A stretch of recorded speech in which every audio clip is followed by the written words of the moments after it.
রাজনৈতিক সম্পর্ক যতই তিক্ত হোক, ক্রিকেট মাঠে ভারত পাকিস্তান দ্বৈরথী এশিয়া কাপের সবচেয়ে বড় আকর্ষণ।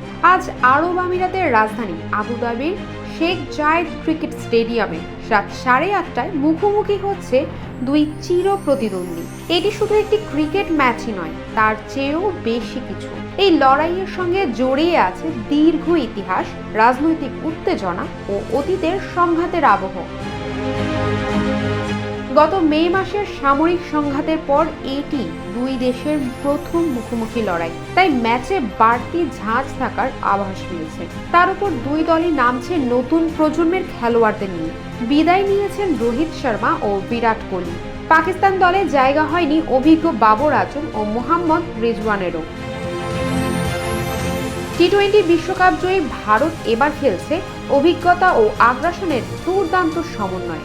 রয়েছে জসপ্রীত বুমরার গতি, শুভমান গিলের ধারাবাহিকতা, সূর্যকুমার যাদবের বিস্ফোরক ব্যাটিং এবং কুলদীপ যাদবের ঘূর্ণি। অন্যদিকে পাকিস্তান ভরসা রাখছে নবীন শক্তিতে। মোহাম্মদ হারিস, সাইন আইয়ুব ও সাহেবজাদা ফারহান এবং তাদের পেস আক্রমণকে সহায়তা করবে স্পিন ত্রয়ী। এক বছরেরও বেশি সময় পর ভারত পাকিস্তান মুখোমুখি হচ্ছে। সর্বশেষ দেখা হয়েছিল গত বছর টি-20 বিশ্বকাপে। পাকিস্তানের সর্বশেষ জয় আসে 2022 সালের এশিয়া কাপে। তবে তারপর থেকেই ভারতের আধিপত্য দেখা গেছে। একই বছর ওয়ানডে বিশ্বকাপেও আহমেদাবাদে একপাক্ষিক ম্যাচ জেতে ভারত। এদিকে মাঠের বাইরেও কঠিন পরীক্ষা অপেক্ষা করছে দুই দলের জন্য। দুবাইয়ের তাপমাত্রা পৌঁছাবে 38 ডিগ্রি সেলসিয়াসে।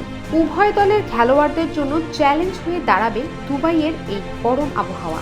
অন্যদিকে দুবাইয়ের উইকেট খুব একটা হাই স্কোরিং নয়। পেসাররা সাধারণত বেশি উইকেট পান, আর রান নিয়ন্ত্রণে রাখতে স্পিনারদের ভূমিকা থাকে গুরুত্বপূর্ণ। প্রায় 13 বছর ধরে ভারত পাকিস্তানের মধ্যে কোনো দ্বিপাক্ষিক সিরিজ নেই। টেস্টে মুখোমুখি হয়নি প্রায় 18 বছর। তাই আজকের ম্যাচকে ঘিরে উত্তেজনা ছড়িয়ে পড়েছে গোটা দুনিয়ার ক্রিকেট প্রেমীদের মাঝে। Sports desk, global voice 24।